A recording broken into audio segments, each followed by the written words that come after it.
초기창업 패키지 설립평가에 합격하신 우리 대표님들 축하드립니다. 네. 발표평가 연습 잘 하고 계시죠? 네. 한숨이 나오실 텐데 생각보다 발표 시간만큼 중요한 게 또 질의응답 시간이거든요. 이 질의응답 예상 질문 리스트업을 해보는 것도 이 발표평가에서는 중요한 요소다, 이렇게 보실 수가 있습니다.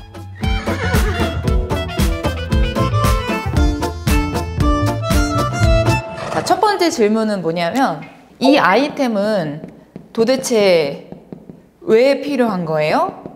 내가 아이템에 대해서 지금 몇 분째 발표를 다 했어. 근데 이 질문이 나왔다는 얘기는 우리 아이템이 왜 필요한지에 대해서 정말 처음부터 납득을 못 시켰기 때문에 뒤에 있는 아이템 소개부터 우리 솔루션이나 뭐 스케일업 전략까지 이 부분들이 좀 어필이 잘 안 됐을 가능성이 굉장히 커요. 그래서 만약에 이런 질문이 나왔으면 빨리 분위기 전환을 시켜주셔야 됩니다. 제일 중요한 게 사업 타당성에 대해서 확실하게 체크할 수 있도록 해주셔야 돼요. 이 사업에 대해서 타당하다고 느끼는 거, 이 아이템이 세상에 나와야 된다라고 느끼게 만드는 그 타당성은 어디에서 올 것 같아요? 자, 이 보드마카펜이 제가 만든 아이템이에요. 이거 필요해요? 안 필요해요? 필요해요. 왜 필요해요? 제가 지금 판서가 있으니까 필요하죠. 이 판서를 싹 빼볼게요. 이거 필요해요? 안 필요해요? 애매하죠. 그러니까 이거는 타당성 분석이라는 건 뭐냐면 이걸 왜 써야 되는지, 이 부분에 대해서 반드시 공감할 수 있게끔 형성이 되는 포인트 지점을 만들어 주셔야 돼요. 이거는 결국에 어디에서 오냐면 기존의 페인 포인트에서 와요. 그래서 내가 기존에 도대체 무언가를 해결하는지를 명확하게 설명하지 못하면 우리 아이템이 왜 필요한지에 대해서 전혀 납득을 못할 가능성이 있어서 이거를 잘 풀어주시는 게 필요합니다. 단순히 나만의 경험, 나 혼자만의 생각, 이 나 한 명에게 국한이 되어 있는 내용들은 공감대 형성이 쉽게 잘 돼요? 안 돼요? 안 되죠. 그래서 이거는 나 혼자만이 이야기를 하는 게 아니라 시장 전반 혹은 이 산업 전반의 문제다 라고 하는 식의 형태를 정량적인 수치랑 같이 풀어주셔야 됩니다. 이 아이템이 도대체 왜 필요해요? 라는 이야기를 할 때는 제가 혼자서 그렇게 생각했어요 라는 부분으로, 물론 이렇게 직설적으로 대답은 안 하지만 결국에 얘기 들어봐서 핵심 포인트를 찾으면 나의 경험에서 이야기를 하는 거예요. 이런 거는 별로 안 쓰시는 게 좋고, 이 산업 전반에서 굉장히 필요로 하고 있다. 이 시장 자체에서, 이 분야 자체에서 이런 문제들이 끊임없이 발생하고 있는데 그 문제를 비용으로 환산하게 되면 연간 이 정도의 수치다 라고 하는 내용이 반드시 들어가 주셔야 된다는 거죠. 그래서 그게 기존의 문제점처럼 페인포인트 형식으로 나와줘야 이걸 해결하기 위해서 탄생한 게 도대체 누구 거다? 우리의 아이템이다 라고 되면서 이게 납득이 되는 거예요. 그래서 여러분들 아이템이 다 각자가 이유가 있어서 출발하셨겠지만 결국에는 중요한 게 이 짧은 몇 분 되지도 않는 시간 동안 설득을 못하면 여러분들은 떨어지는 거야. 그래서 이 질문 나오면 옐로카드 받은 거나 마찬가지이기 때문에 반드시 그때부터는 어떻게 이거를 타당하게 느끼게 만들 건지를 여기에 포인트 주셔가지고 답변해 주시면 되는 거예요. 정말 뭐 밥 먹듯이 숨 쉬듯이 나오는 질문이 또 있어요. 어렸을 때부터 우리 부모님이 나를 누구랑 많이 비교해요? 엄마 친구 아들, 엄마 친구 딸 많이 비교하잖아요. 경쟁사랑 뭐가 달라요? 이걸 진짜 많이 물어보거든요. 근데 꼭 제 아이템에 대한 이 산업의 분야를 되게 잘 아시는 전문가분들이 꼭 있을 때가 있어요. 이런 게 지금 핵심이고 이런 경쟁사가 이미 시장에 나와 있고 내가 예전에 유사한 아이템으로 이런 걸 봤었는데 걔네랑 뭐가 달라요? 이렇게 아예 콕 집어가지고 물어보는 경우들이 있단 말이에요. 램프의 요정 지니가 나타났어. 여러분들한테 용돈을 주겠대. 100만 원이랑 10만 원 중에 고르래. 여러분도 당연히 얼마 고르실 거예요? 100만 원 고르죠. 자, 근데 이번에는 100만 원하고 1000만 원 중에 고르래. 당연히 얼마 고를 거예요? 1000만 원 고르죠. 그러니까 뭔 얘기를 하는 거냐면 요거는 명확하게 그대로 100만 원이 있거든요. 기준을 누구를 두느냐에 따라서 선택을 받기도 하고 못 받기도 해요. 중요한 건 뭐냐면 여러분들이 경쟁사를 어떻게 두느냐에 따라서 여러분들의 아이템이 더 좋아 보이기도 하고 별로일 수도 있다는 얘기예요. 정말 땡큐예요, 땡큐. 이 질문이 나오면 그때부터 이제 여러분들 답변을 되게 잘 준비하셔야 되거든요. 항상 비교 대상자가 있어야지 우리 아이템이 좋다 나쁘다를 판별할 수 있어서 경쟁사에 대한 언급은 필수로 전 들어가야 된다 생각을 하거든요. 그러면 일단 경쟁사랑 우리를 비교를 할 때에 일반적으로 많이들 비교하시는 부분이 뭐냐면 얘네의 강점은 뭐다, 쟤네의 약점은 뭐다, 우리도 강점이 뭐고 우리도 약점이 뭐다, 이렇게 얘기를 하거든요. 우리의 약점은 뭐 대부분 나오는 거 똑같아요. 아직 인지도가 낮다, 뭐 시장성 아직 점유율이 없다, 뭐 나오는 거 비슷하거든요. 그리고 이제 막 만들었기 때문에 가격이 더 비싸고 뭐 이럴 거예요. 뻔해요. 그러니까 그걸 얘기할 필요가 없고요. 여러분들이 경쟁사랑 우리 거를 비교해야 되는 여기서 핵심 포인트는 뭐냐면 구분이 되는, 그러니까 기준을 설정을 잘 해주는 게 제가 여기서 말씀드리는 핵심 포인트다. 이 둘을 비교하는 기준을 여러분들이 잘 만들어 주시는 게 굉장히 중요하다. 예를 들면 우리한테 이 기준은 좋은 거여야 돼요, 안 좋은 거여야 돼요? 당연히 우리한테 굉장히 플러스가 되는 기준을 가지고 비교를 하면 당연히 우리가 얘네보다 뛰어날 수밖에 없잖아요. 그렇게 얘기를 하셔야 됩니다.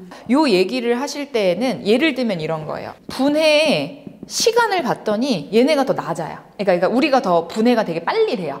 얘네가 더 오래 걸려요. 그럼 우리는 분해 시간을 기준으로 우리가 훨씬 더 우위에 있다. 분해되는 어떤 이제 그 성분이 분해되는 정도가 우리 거가 훨씬 더 분해가 더 잘 된다. 분해되는 그 요소들도 성분도 우리 것이 훨씬 더 좋은 성분으로 분해가 된다. 뭐 이런 내용을 이야기를 해주시면 당연히 경쟁사랑 다른 포인트를 우리 거 기준으로 이야기를 할 수 있겠죠. 일단은 1차적으로 비교는 무조건 들어가야 되고 그 비교할 때 기준은 내가 만드는 거기 때문에 적절한 우리만의 강점으로 만들어 주시면 좋겠다가 핵심이라는 거죠.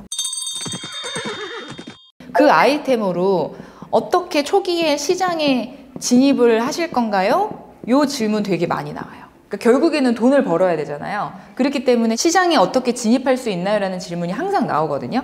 다들 이렇게 얘기하면은 중국 시장이 엄청 크기 때문에 그 시장에 우리가 들어가서 시장의 뭐 0.1%만 먹어도 우리는 이 정도의 매출을 낼 수 있습니다. 택도 없는 소리라고 보시면 돼요. 그 시장이 크기 때문에 우리가 그 시장에서 요만큼의 점유율만 가져갔을 때 우리가 이 정도의 매출을 낼 수 있다? 이거는 전혀 근거가 없는 내용이라고 보시면 됩니다. 그래서 이 시장에 진입을 하려면 근거 이씨 얘기를 해주셔야 돼요. 어떻게 내가 전략을 세울 수가 있는가? 일단은 타겟 시장에 대해서 먼저 설정을 한번 해보셔야 돼요. 서빙 로봇으로 한번 예시를 들어볼게요. 이 서빙 로봇은 어디에서 활용되는 아이템이냐면 접시가 굉장히 많이 쓰는 곳들이 일반 카페예요, 식당이에요? 당연히 식당이죠. 저는 식당을 중심으로 할 거고요. 우리나라에 있는 레스토랑, 양식을 다루고 있는 레스토랑 쪽을 메인 타겟 시장으로 설정을 할 건데 우리나라에서도 그냥 다 하지 말고 일단은 수도권 안에 있는 곳 중에서도 최소 30평이 뭐 넘어가는 곳들 중에서도 약간 젊은 세대들이 많이 오는 그런 곳을 중심으로 타겟을 설정을 할 거라고 일단은 하나는 잡아놔야 돼요. 여기를 일단은 잡았을 때 여기 개수가 몇 개가 나올 거 아니에요. 뭐 4,000개다, 뭐 5,000개다 이렇게 나오겠죠. 그럼 그 시장을 일단은 얘기를 먼저 하세요. 저희가 생각하는 일단 메인 핵심 타겟은 여기입니다. 당연하지만 사업이라고 하는 건 완전 엉뚱한 데에서 연락이 올 수도 있는 거예요. 그건 땡큐인 건데 일단 내가 타겟으로 목표로 하는 데는 잡고 가시긴 하셔야 돼요. 우리가 어떻게 진입을 할 거냐면 당연히 이들한테 갑자기 우리한테 연락이 와요, 안 와요? 여기에서 우리를 어떻게 알고 연락 와? 못 오잖아요. 그러니까 우리가 일단 먼저 뛰어들어야 되겠죠. 그럼 그 방법을 얘기를 해주시면 돼요. 레스토랑 한 군데 연락해가지고 하면 너무 오래 걸리잖아요. 레스토랑들이 다 모여있는 그런 협회들도 있고 커뮤니티들도 있고 거기를 뚫어야 돼요. 그래서 그걸 뚫을 수 있는 방법을 이야기를 해주시면 됩니다. 이 벌크라고 하는 거는 제가 좀 이렇게 표현을 했지만 좀 큰 커뮤니티가 모여있는 공간을 뚫을 수 있는 방법을 제시를 해주셔야 돼요. 그리고 거기에 내가 들어갈 수 있는 접점이 있다는 것을 어필해 주셔야 됩니다. 그래서 예를 들면 저는 요식업들이 다 모여있는 곳에 어디 협회에 제가 이제 회원사로 등재가 되어 있어서 거기를 통해서 1차적으로는 광고를 돌릴 예정입니다. 뭐 이런 식의 멘트들이 나와줘야 된다는 거죠. 근데 그냥 내가 하나하나 열심히 발품 팔겠습니다. 이건 안 돼요. 기본적으로 모든 아이템이 꿈이라고 하는 거는 B2C로 가는 게 메인이거든요. B2C라고 하는 거는 이제 어느 정도 커스터머랑 우리가 만나는 거잖아요. 각각의 고객들이 우리랑 만났을 때 가장 우리가 성장을 많이 할 수 있다라고 보는데 B2C로 가는 거는 너무 오래 걸려요. 초기 기업들이. 왜냐하면 홍보가 안 되어 있으니까. 그래서 일단은 1차적으로 조금 더 빠르게 뚫으려면 이렇게 B2B 형식을 쓰시는 것이 가장 안정적입니다. 그래서 요즘에는 투자 시장이 막 안 좋다고 이야기하잖아요. 그래서 투자사들이 기업들 투자할 때 초기에 수익을 빨리 낼 수 있게 B2B 하는 곳들을 중심으로 본다는 이야기도 있어요. 이거는 투자사마다 그 심사 기준은 좀 다르겠지만 이런 부분들을 좀 활용해서 우리 시장 진입하겠다 얘기해 주시면 좋겠습니다. 뭐 건설 현장에서 쓰는 AI 관련된 그런 서비스 솔루션을 만들었어요. 그럼 이 아이템의 핵심은 뭐예요? 건설 현장에서 AI를 활용해가지고 뭐 디지털 트윈을 한대요. 그럼 당연히 내가 디지털 트윈 기술이 있든가 AI 기술이 있든가 이게 필요하잖아요. 근데 나는 회계학과 출신이에요. 그래서 이제 여기서 많이 나오는 질문이 이 기술에 대해서 외주를 어떻게 맡길 거예요? 라는 질문이 나와요. 이 심사평가를 가보면 대표자가 개발자나 이 메인 핵심 기술의 전문가가 아닌 경우들이 거의 반 정도는 되는 것 같아요. 어떻게 보면 기술이 결국에 이 회사의 성패를 가로지를 수 있는데 대표자가 이 기술이 없어요. 그럼 그거는 이제 문제가 될 수 있어요. 그런 경우에는 외주를 어쩔 수 없이 무조건 맡긴다는 이야기인데 외주 맡겼을 때 문제 안 생기겠냐? 이 질문이 나온다는 거죠. 만약에 여러분들 내부에 있는 팀원이 기술을 갖고 있으면 이거는 쉬워요. 우리 CTO가 있습니다. 그래서 우리 CTO가 이거 기술을 사실 내부적으로 개발을 할 거라서 이런 것들은 문제없이 진행돼요 라고 이야기하시면서 CTO의 스펙을 얘기해 주시면 돼요. 그럼 게임이 사실 끝나요. 근데 내부의 팀원도 이게 기술이 없는 경우들이 있잖아요. 그러니까 이거는 진짜 순수 외주 개발을 맡기는 거예요. 외주에 우리가 맡기긴 맡길 건데 내부에서 기술에 대한 거는 대신에 컨트롤을 할 거다. 관리는 할 거다. 이 얘기를 반드시 해주셔야 돼요. 뭐 아이템 서비스 하나 만들었어요. 만들고 끝이에요? AS 계속해야 돼요?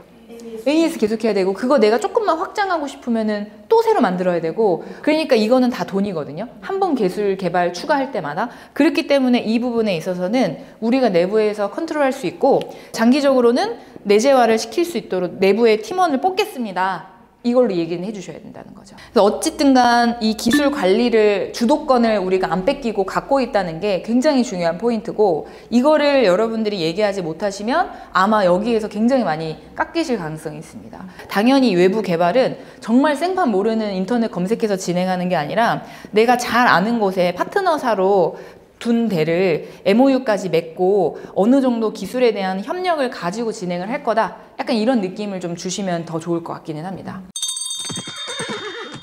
초창패는 마지막에 그 졸업이라고 제가 표현할게요. 협약 기간이 끝났을 때 이 세 가지가 나와야 돼요. 이 세 가지 중에 뭐라도 나올 수 있는 데를 뽑아요. 이 셋 중에 하나라도 퍼포먼스가 잘 안 나올 것 같으면 발표평가에서는 잘 안 뽑습니다. 최종 평가까지 통과하기가 어려워요. 여러분들이 그 시제품 가지고 이제 결국에 시장에서 뭐 해야 돼요? 그렇죠. 매출이 나와야지. 그리고 또 확장하려면 뭐 받아야 돼요? VC한테 그치 투자를 받든가. 그러면 우리 내부에도 직원들이 있어야 되죠. 뭐 해야 돼요?